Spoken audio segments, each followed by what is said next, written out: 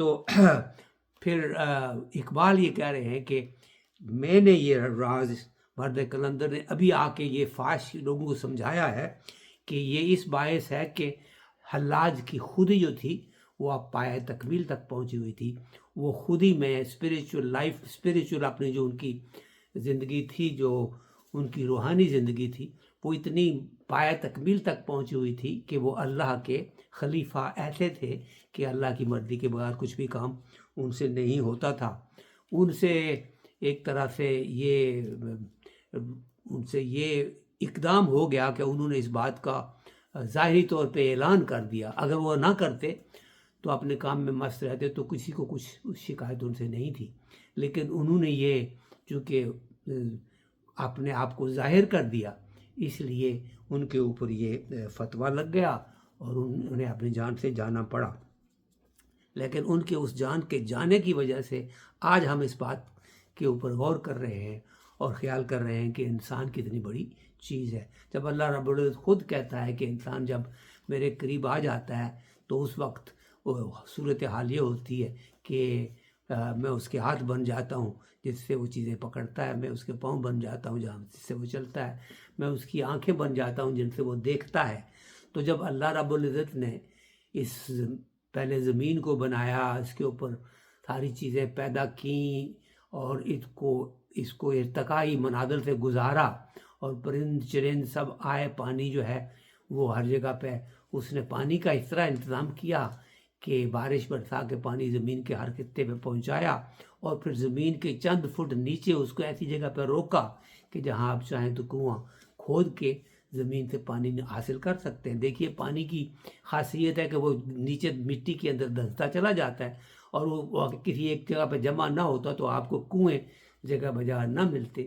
اللہ رب العزت کی قدرت ہے کہ اس نے اس طرح پانی کا انتظام کر دیا کہ آپ کو زمین کے نیچے پانی جو ہے وہ جمع ہوا مل جاتا ہے جہاں پر بھی آپ تھوڑی کوشش کر کے دیکھیں. اور اس کے بعد یہ ہے کہ انسان کی زندگی جو ہے ممکن ہو جاتی ہے. یہاں کہنا یہ مقصود ہے تھوڑے سے وقت میں کہ انسان کے لیے جب یہ زمین اس قابل ہو گئی تھی کہ انسان کی زندگی کو یہ چلا سکے یا اس کو پال سکے تو آدم علیہ السلام کو یہاں لایا گیا، پھر ان کی اولاد نے اس پوری دنیا کو ایک طرح سے آباد کر دیا. اب انسان اس دنیا کے خطے خطے میں آباد ہے اور اسلام اور پیغام جو اللہ رب العزت کا ہے وہ ہر کونے پہ پہنچ گیا ہے. اور اس کی ایک بہت بڑی وجہ یہ بھی کہ اللہ رب العزت نے یہ اپنے محبوب سے وعدہ کیا تھا کہ بارفعنا لک ذکرک، ہم نے آپ کے ذکر کو بلند کر دیا ہے تو ان کا ہر دوسرا دن پچھلے دن سے بہتر ہے. تو اس بہتری کے لیے یہ کام تو ہونا ہی تھا، تو یہ ہو رہا ہے. تو دنیا بھر میں اس وقت اسلام ہے. یہ ایک حقیقت ہے جس کے اوپر اکثر لوگ نظر نہیں کرتے. انسان کے اندر اتنی صلاحیتیں ہیں کہ وہ اگر اپنی خودی کو پہچانے، اپنے دل کے اندر دیکھے، دل کی آنکھ کو کھولے تو وہ اپنے خالق کو، مالک کو جو ہے پہچان بھی سکتا ہے اور اس کے قریب بھی جا سکتا ہے. حلاج نے اپنی خودی کو پایہ تکمیل تک پہنچا دیا تھا، اس لیے ان کو ان منازل سے گزرنا پڑا اور انہوں نے اب قربانی دے کر ہمیں یہ سبق سکھا دیا کہ ایسا انسان کے لیے ممکن ہے. تو ہمیں اللہ کا شکر ادا کرنا چاہیے کہ ہم میں سے آج بھی اس طرح کے انسان ہیں جو اللہ کے قریب چلے جاتے ہیں اپنی خودی کو تعمیر کر کے. تو اسی لیے اقبال نے کہا تھا خودی کو کر بلند اتنا کہ ہر تقدیر سے پہلے خدا بندے سے خود پوچھے بتا تیری رضا کیا ہے. تو خودی آپ اتنی بلند کر سکتے ہیں، اللہ کے قریب اتنا جا سکتے ہیں اللہ کے اذن سے. جب آپ ارادہ کر دیں تو اللہ خود اپنی طرف آپ کو لاتا ہے اور اس لیے وہ اپنی مخلوق کی خدمت آپ سے کرواتا ہے. آپ نے اللہ کی مخلوق کی خدمت کرنی ہے. اللہ نے خود آ کے کسی کے منہ میں چمچہ نہیں ڈالنا، آپ نے ڈالنا ہے اس کے اذن سے. تو آپ نے اس مقصد کو پہچانے، زندگی کے اس مقصد کو پہچانے. Once you realize that life is much more than just taking care of yourself, living like an animal. Life is to take care of Allah's creation. Anything around you, all things around you, whatever you can do, do it. Jazakumullahu khair. Assalamu alaikum.